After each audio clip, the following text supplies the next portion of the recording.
Es momento de recibir en nuestros estudios a don Guillermo Caballero Vargas. Nos complace que nos haya visitado aquí en los estudios del canal. Vamos a estar hablando de la situación actual que están viviendo desde el sector textil. Y también es voz autorizada para hacer mirar una radiografía de cómo estamos a nivel económico en nuestro país con su vasta trayectoria. Don Guillermo, nos complace que nos visite. Muchas gracias por estar aquí. No, gracias a ustedes por esta invitación. Bueno, don Guillermo, hace unos días atrás, hace semanas, habíamos leído y compartido alguna indicación, una decisión a nivel empresarial de que estarían recortando unos días laborales al mes debido a la crisis que afecta directamente a la industria, don Guillermo, ¿no? Sí, lo que está ocurriendo es que hay una caída que creo que es percibida por mucha gente, una caída fuerte del mercado, una caída que hace que la producción, al no tener consumidores, se convierta en estocamiento, y para estocar mercadería hay que tener espalda financiera, y para esto no estamos ni tenemos posibilidades. Por lo tanto estamos reduciendo horas de trabajo para que la producción acompañe el ritmo de la demanda, y bueno, y vamos efectivamente a reducir una semana por mes, es decir, en abril, mayo y junio, por 3 meses, vamos a dejar de trabajar una semana y las otras 3 semanas estaremos trabajando normalmente. Pero no tenemos otra opción, porque estamos empezando a acumular stock y bueno, a menos que alguien venga y nos entregue dinero a costo cero, entonces no es posible acompañar esta situación, sino reduciendo la producción. Esta situación, don Guillermo, al menos en el caso de Manufactura Pilar, ya se venía trayendo en los últimos años y se profundizó en este último tiempo debido a la situación también un poco que viven nuestros vecinos, ¿no? En los principales mercados que son Argentina y Brasil. Así es. Este es un tema que viene de los últimos 5 años por lo menos. En el caso de Argentina, yo diría que hace 10 años que estamos en reducción. Manufactura de Pilar hasta el 2008, 2009, 2010, 2011 exportaba el 40% de su producción. 60% mercado local y 40% o 45% de la producción iba con destino fundamentalmente a Brasil y Argentina. También a Chile, a Bolivia, Uruguay, Perú, pero los grandes mercados consumidores del exterior para la producción de Pilar eran Argentina y Brasil. En los últimos tiempos se ha agudizado la cosa. A partir de la gran devaluación argentina de abril del año pasado, y también la devaluación brasilera, que no fue tan grave pero fue muy significativa, Paraguay dejó de ser competitivo, es decir, de ser un país que proveía manufacturas a Brasil y Argentina, pasó a ser un país que está ingresando mercaderías de Argentina y de Brasil. Con lo cual entonces este es un serrucho de doble filo. Por un lado no podés exportar y por el otro lado te está ingresando mercadería. Y esto hace que, unido a una desaceleración de la economía paraguaya, nos ha llevado a tomar esta decisión de reducir horas de trabajo. No hay otra manera de encarar la problemática. Ya, y esto ya venían planteándose hace un buen tiempo, don Guillermo, porque claro, seguramente es una última medida, ¿no? Claro, veníamos sosteniendo, a como de lugar, el año pasado hicimos una serie de promociones, salimos a vender al costo mercaderías para tratar de generar una demanda que mantuviera la actividad de la fábrica. Pero esto tiene su límite, ¿no?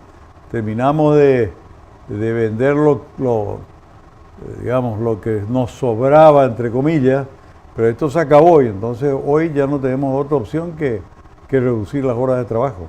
El contrabando afecta de gran medida la situación de todas las industrias y en el caso de la industria textil, don Guillermo. Bueno, el contrabando es un mal endémico del país, al punto que yo ya no reclamo a las autoridades que frenen el contrabando. Yo sigo viendo colegas míos que le siguen pidiendo al gobierno que controle el contrabando, o lo que es peor, la subfacturación, porque la subfacturación lo que hace es blanquear el contrabando. Pero esto evidentemente es incontrolable. Creo que está por encima de los ministros de Hacienda, está por encima probablemente del director de aduana, y por encima a lo mejor también del presidente de la República. Entonces, esto, como yo venía solicitando esto mismo desde hace 30 años, llegué a la conclusión de que esta es una estructura que está por encima de las autoridades. ¿Cuál es el entramado de esa estructura? Y bueno, quizá valga la pena contactar a investigadores especializados. Yo no puedo definir cómo se compone esta estructura, pero lo cierto es que ni el contrabando ni la subvaloración se ha podido controlar en el país. Entonces, como estas cosas ya hemos comprobado como prácticamente imposibles, hoy me gustaría concentrarme en lo que es posible. ¿Y qué es lo que es posible? Políticas de desarrollo que pasan desde luego y primeramente por un gran esfuerzo en infraestructura para darle competitividad al país. Nuestras rutas se caen a pedazos, la mayoría de ellas. Las que se tienen que iniciar no se comienzan. Las que se comenzaron no tienen la velocidad que querríamos. Yo comprendo muy bien las limitaciones que tiene el ministro Vince. Yo estuve también en una época como ministro de Industria y Comercio y conozco perfectamente bien que no es fácil movilizar la estructura estatal. Pero tenemos que ayudarlo a Vince. Más de una vez dije que el presidente de la República y el ministro de Hacienda podrían montar sus oficinas en el Ministerio de Obras Públicas y hacer un trío con Vince para dar un gran impulso a la obra pública que podría contribuir a mitigar esta situación por la que estamos atravesando. Esto es una cosa. La otra cosa son políticas reales de desarrollo que en este momento se vislumbran, ¿verdad? Banco de Fomento está cambiando de estructura, está cambiando también de legislación y de reglamentación, lo cual puede llevarlo a ser un banco de desarrollo realmente que desde hace muchísimo tiempo no tenemos en el país. Desarrollo de todo tipo, de la producción primaria, de la producción industrial, y por el otro lado también intentar una negociación más eficiente con los países vecinos. Nuestro Ministerio de Relaciones Exteriores tiene que trabajar con mucho más fuerza con Brasil y sobre todo con Argentina para destrabar nuestro comercio con estos dos países. Ocurre que la Argentina desde hace 10 años, en una serie de rubros que produce el Paraguay y fundamentalmente textiles, tiene totalmente cuotificada su importación. Para ponerlo en otros términos, hace 6 o 7 años atrás, Pilar exportaba 2,5 millones y 3 millones de metros a la Argentina. Hoy no llegamos a 500.000 metros. No porque no podríamos tener demanda, porque Paraguay casi siempre, diría, ha sido más competitiva que Argentina en textiles, pero porque simplemente nos ponen trabas para arancelarias que no nos permiten llegar. Permisos de importación que nunca se aprueban, y con esto van demorando y van desalentando además al importador argentino, que termina, bueno, por darse por vencido y compran a un precio mayor y a una calidad menor de la industria argentina, porque no pueden importar. Entonces, estas son las cosas que Relaciones Exteriores tendría que corregir. Y podemos hablar de otras cosas más, pero va a ser un poco largo. Vos a lo mejor tenés otras preguntas. No, y me gustaría hablar del factor China. Digo, porque también se había hablado un poco la competencia, algunos lo llaman hasta desleal, ver un poco cómo es esa cuestión teniendo a China, por ejemplo, muy metida en Brasil, por citar un ejemplo nada más, don Guillermo, y cómo lo ven a China directamente compitiendo con el rubro. Bueno, más de una vez me formulé la necesidad de crear un grupo de pensadores en materia de identificación de actividades que puedan potenciarse en nuestro país. Y en esto es muy importante entender que gran parte de la industria mundial se ha mudado al Asia y es casi imposible competir con ellos en una serie de industrias. En el caso paraguayo es aún peor, porque como la frontera es muy permeable, ya sea por el contrabando o por la subvaloración, entonces yo diría que tendríamos que hacer un análisis general de qué es lo que los paraguayos podemos producir, qué es lo que podemos industrializar, y que no compita con el Asia. Cuando decimos China, en realidad estamos hablando de la India, de Indonesia, de Filipinas, Bangladesh. Claro. Toda esa zona, toda la industria manufacturera del mundo se ha mudado a esta región.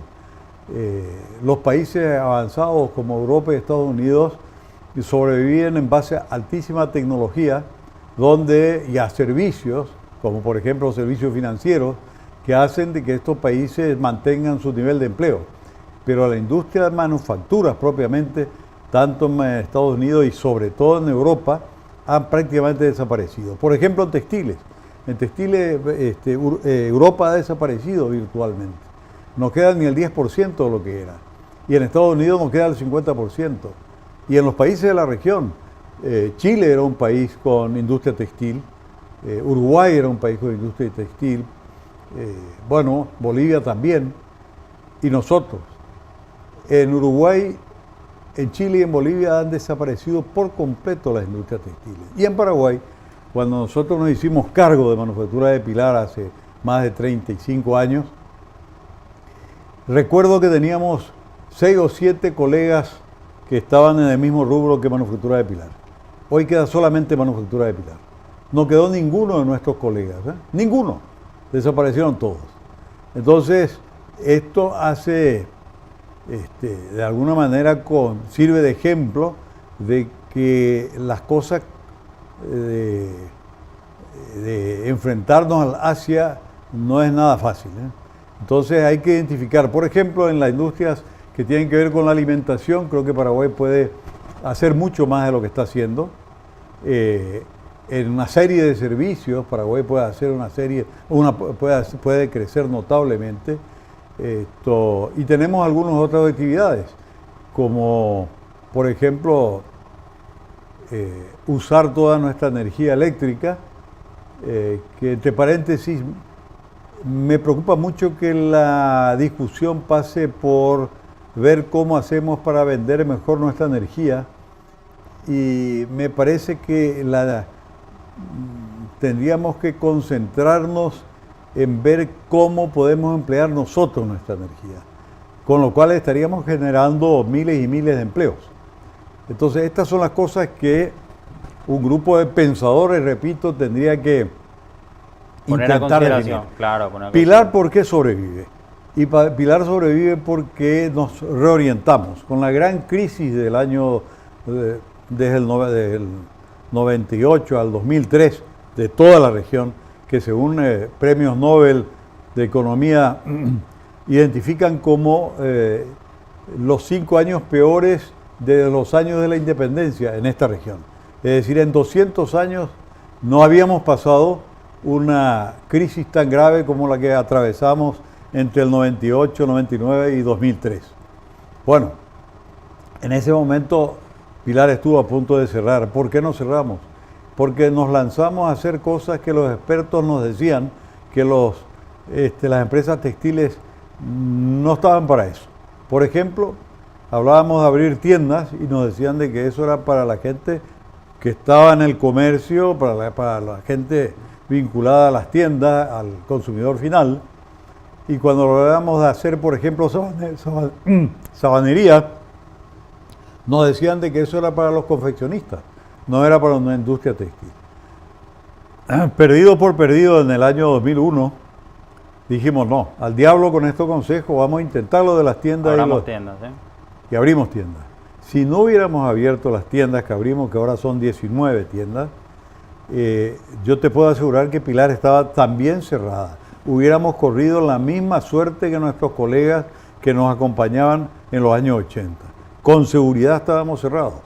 Es decir, estas tiendas que nos arrimaron al consumidor final son las que realmente mantuvieron la actividad de la manufactura. Si no hubiera sido por las tiendas, estábamos cerrados. Claro, y ahora la siguiente pregunta es saber si de las 19 tiendas que cuenta actualmente Manufactura Pilar, estas continúan. Claro, no solamente continúan. Estamos en una serie de políticas vinculadas a potenciar nuestras tiendas. Las ya existentes, darle mayor volumen y abrir algunas otras. porque además hemos llegado a la conclusión, en base a estudios sociológicos, que Pilar tiene un núcleo de consumidores de altísima fidelidad. Y eso agradecemos porque nuestros clientes finales son altamente fieles a la marca Pilar. Hoy yo te diría que la marca Pilar vale más que la fábrica, porque la marca Pilar está en el pensamiento de miles, de cientos de miles o quizás de millones de consumidores paraguayos que identifican a Pilar y se identifican con Pilar. Entonces, esta es una oportunidad grande que tenemos para ampliar nuestra base de tiendas y sobre todo para explotar incluso mejor las tiendas que ya tenemos. Y con eso generar la demanda que necesitamos para hacer sobrevivir la industria en la ciudad de Pilar. Don Guillermo, algunas gobernaciones me parece que también habían manifestado intentar colaborar un poco con la industria nacional y con todo lo que significa su empresa a nivel país. ¿Eso finalmente se puede llegar a concretar con la compra de 10.000 camisas, un poco más, algo así? Bueno, Se dio eco por parte de algunas gobernaciones en especial. En realidad hay una iniciativa de la Asociación de Industriales Confeccionistas del Paraguay orientada a convencer al gobierno sobre la necesidad de algo que podés ver en los escolares de la Argentina, del Uruguay, de cualquiera de nuestros países vecinos, que nuestros escolares vistan uniformes. Pues no solamente porque eso ayudaría a la industria confeccionista, sino sobre todo porque está comprobado también que muchísimos de nuestros escolares no van al colegio por vergüenza, por un problema de vestimenta. Hay que entender que más de la mitad de nuestros escolares son provenientes de familias pobres que muchas veces no pueden vestir a sus hijos con una ropa acorde. Ropa acorde al colegio, ¿verdad? Entonces, a semejanza de los países vecinos, nosotros creemos que también el Paraguay tendría que implementar una medida de ese tipo, con lo cual evidentemente estaríamos generando miles de empleos, porque la industria de la confección, más que la industria textil, la de la confección, es una industria que genera empleos con gran facilidad y con muy baja inversión. La industria textil, para generar empleos, requiere de inversiones muy altas, no así la confección. Entonces, esta es una iniciativa de la asociación que en algún momento yo creo que el gobierno va a tomar como suya, ¿no? Claro, tiene que ser una política de Estado, implementar dentro del kit escolar también incluir la vestimenta acorde para todos los... O por ejemplo, si te vas a la Argentina, a Perú, a Colombia, a Chile, a Bolivia, vas a encontrar que los trabajadores, y sobre todo los operarios, por ejemplo, de las construcciones, etcétera, todos visten uniforme, porque es una obligación la de proveer uniformes a los empleados y sobre todo a los obreros. Entonces, este otro tema que quizá más adelante también se podría tocar y que prácticamente Paraguay es el único que no tiene una legislación laboral en ese sentido. Don Guillermo, alternativas como esta que estamos intercambiando ideas, ¿qué más se puede aportar teniendo en cuenta al menos que nazca desde el gobierno? O también de repente en complicidad con las empresas privadas, con algunas empresas textiles, por ejemplo con Pilar, ¿qué pueden encabezar en conjunto desde el Estado algunas iniciativas? Porque, por ejemplo, la ministra Kramer de Industria y Comercio había manifestado que sí, que estarían tomando cartas en el asunto, estarían tratando de promover algunas acciones para poder mitigar esta cuestión que afecta a muchos trabajadores que están involucrados de alguna forma en la parte de la confección, como citaba usted, don Guillermo. ¿Cuáles podrían llegar a ser algunas acciones concretas que nazcan desde el gobierno? Claro, siempre desde la sugerencia del sector privado. Bueno, algunas de estas medidas ya se están empezando a tomar. El Banco Nacional de Fomento ha habilitado líneas a un costo muy razonable y a plazos también muy razonables para la pequeña y mediana industria. Y en pequeña y mediana industria justamente se inscriben las industrias de la confección. La mayoría, el 80 o el 90% de la confección está en manos de pequeñas y medianas industrias. Y aquí el Banco de Fomento ya ha tomado la iniciativa de poner a disposición una serie de líneas de crédito que se adecuarían perfectamente bien a una renovación de parque de máquinas y sobre todo también a un capital operativo que normalmente es escaso. Entonces, esto ya está. Lo otro que yo insisto y que tenemos que trabajar juntos es en el tema de las negociaciones internacionales. Quiero citarte una anécdota del año. Yo era ministro de Industria y Comercio y mi viceministro de Industria era Jorge Fonjoros. Viaja a París para una reunión de la Organización Textil Internacional y se encuentra con el presidente de la organización y le pregunta a boca de jarro: dígame, presidente, ¿qué es para usted lo más importante en cuanto a competitividad para un país que quiera desarrollar su industria textil? Y la contestación fue inmediata. Dijo: acuerdos internacionales. Si ustedes no tienen acuerdos internacionales, olvídense de una industria textil de envergadura. Y esto es lo que tenemos que hacer. Y tenemos que empezar por los países vecinos que están a nuestro alcance. Acuerdos internacionales, o mejor en este caso, acuerdos regionales que nos permitan acceder al mercado brasilero y al mercado argentino. Eso para mí es absolutamente fundamental si queremos reactivar la industria de la confección paraguaya y de la empresa textil. Y ahí tienen que entrar indudablemente la habilidad política de Cancillería, también por supuesto de la ministra Kramer y otros involucrados actores que son elementales para ir a hacer una presentación país, ¿no? Para mí industria y comercio y relaciones internacionales o relaciones exteriores son absolutamente indispensables en esta tarea. Ya, un último reporte, o al menos en declaraciones propias del presidente actual del Banco Central del Paraguay, hablaba que a partir del segundo semestre de este año habría mayor dinamismo en la economía paraguaya, don Guillermo. ¿Piensa usted que esto será posible o no comparte esta apreciación? Bueno, yo creo que el presidente del Banco Central debe tener alguna información que nosotros no poseemos. Y sería muy bueno si nos dejaran conocer cuáles son los fundamentos para una afirmación de este tipo. Porque si uno mira la economía hoy y mira la situación de los países vecinos, donde la Argentina no deja de caer. En enero la industria argentina cayó un 8%, en febrero cayó un 6%, y hasta donde alcanza la vista, yo no veo la recuperación inmediata de la República Argentina. Y tampoco veo una dinámica fortalecida en nuestro otro gran vecino, el Brasil. Así que por ahí yo no veo ninguna recuperación. Pero es posible que el presidente del Banco Central conozca cuáles son las medidas y cuál va a ser la inyección de circulante que va a producirse desde el interior de la economía paraguaya para que pronostique que a partir de junio se va a revertir la tendencia y de una caída libre como la que estamos viendo en este momento nos encontremos con una recuperación y fundamentalmente con una recuperación del consumo, que es lo importante. Porque, a ver, a veces se quiere confundir la fortaleza de la economía de un país con la fortaleza macroeconómica. Uno puede ser tremendamente sólido en materia macroeconómica y tener un pueblo tremendamente empobrecido. Vamos a ponerlo así.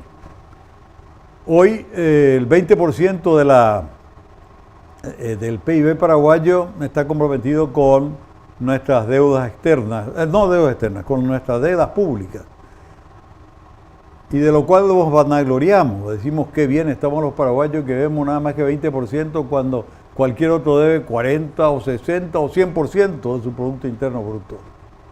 Pero probablemente ese cualquier otro tiene una economía más competitiva por la vía de infraestructuras o por la vía de líneas de crédito o por la vía de acuerdos internacionales. Pero de cualquier manera no hay que confundir los índices de la macroeconomía con la salud y la fortaleza de la economía real. Vos podés tener una cero inflación, devaluación cero, déficit cero, tener una economía de hierro, una macroeconomía de hierro y tener un país empobrecido. ¿Por qué? Porque ese país no tiene la infraestructura necesaria y por lo tanto no tiene la competitividad necesaria o no tiene los servicios de salud para que nuestros conciudadanos sean trabajadores que estén en plena condición de salud y con lo cual rindan más, o que no tengan la educación que tienen que tener y la capacitación que tengan que tener para que la competitividad paraguaya sea mucho mayor de lo que es. Entonces, esto de decir simplemente, no, tenemos una deuda de 20%, somos unos supercampeones, es un engaño completo, ¿no? Es un engaño completo. Entonces, lo que hay que ver es eso, por supuesto. Yo no quiero tampoco que el país deba el 200% de su PBI, pero quiero ver que el país tenga una señora infraestructura con puentes, caminos, aeropuertos, con comunicaciones de todo tipo, con escuelas y universidades de primer nivel y con un servicio de salud pública de primerísimo nivel. Eso es lo que hay que compaginar lo uno con lo otro. Que no me vengan a mí con que tenemos déficit cero. Prefiero tener un 3% de déficit, pero escuelas públicas de primer nivel, salud de primer nivel, infraestructura de primer nivel. Esas son las cosas que hay que balancear. Por eso es que me gustaría escuchar, y con eso termino, si nos pueden explicar por qué razón, qué es lo que tiene programado el gobierno para el segundo semestre que nos permita salir de este marasmo en el cual nos encontramos en este momento con una economía estancada, más bien con una economía con consumo decreciente, que es lo más importante. Eso significa el bienestar o no de la población, que creo que es mucho más importante que cualquier otra cosa. Don Guillermo, ¿tiene buena comunicación con el gobierno? ¿O puede acceder fácilmente a conversar? Con Excelente. ¿Sí? Con el ministro de Hacienda tengo una excelente comunicación, con la ministra de Industria y Comercio ni que hablar.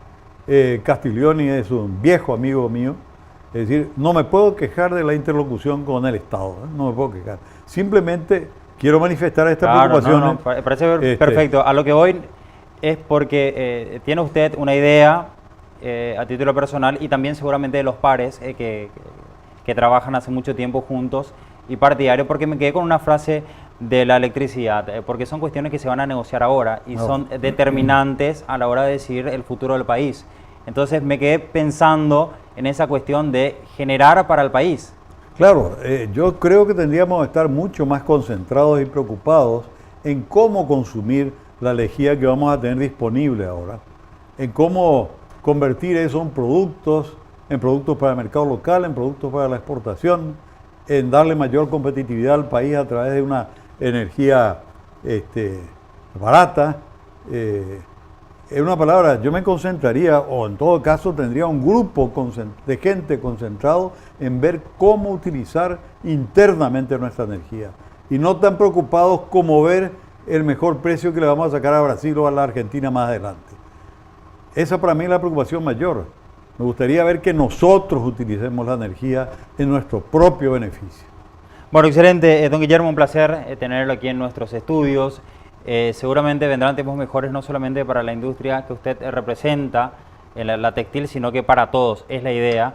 Ya hay acciones que comentó usted que por parte del BNF al menos que ya una primera acción, también de palabra seguramente existe el compromiso del Ministerio de Industria y Comercio, también de Relaciones Exteriores para poder finalmente abrir nuevos mercados, pero potenciar y facilitar con Argentina y Brasil, que son los más grandes acá en la zona, ¿no? Así es. Muchísimas gracias, Guillermo. Bueno, muchas gracias a ustedes. Bueno, excelente. Pasaba entonces don Guillermo Caballero Vargas, empresario, propietario de Manufactura Pilar, aquí por los estudios del canal.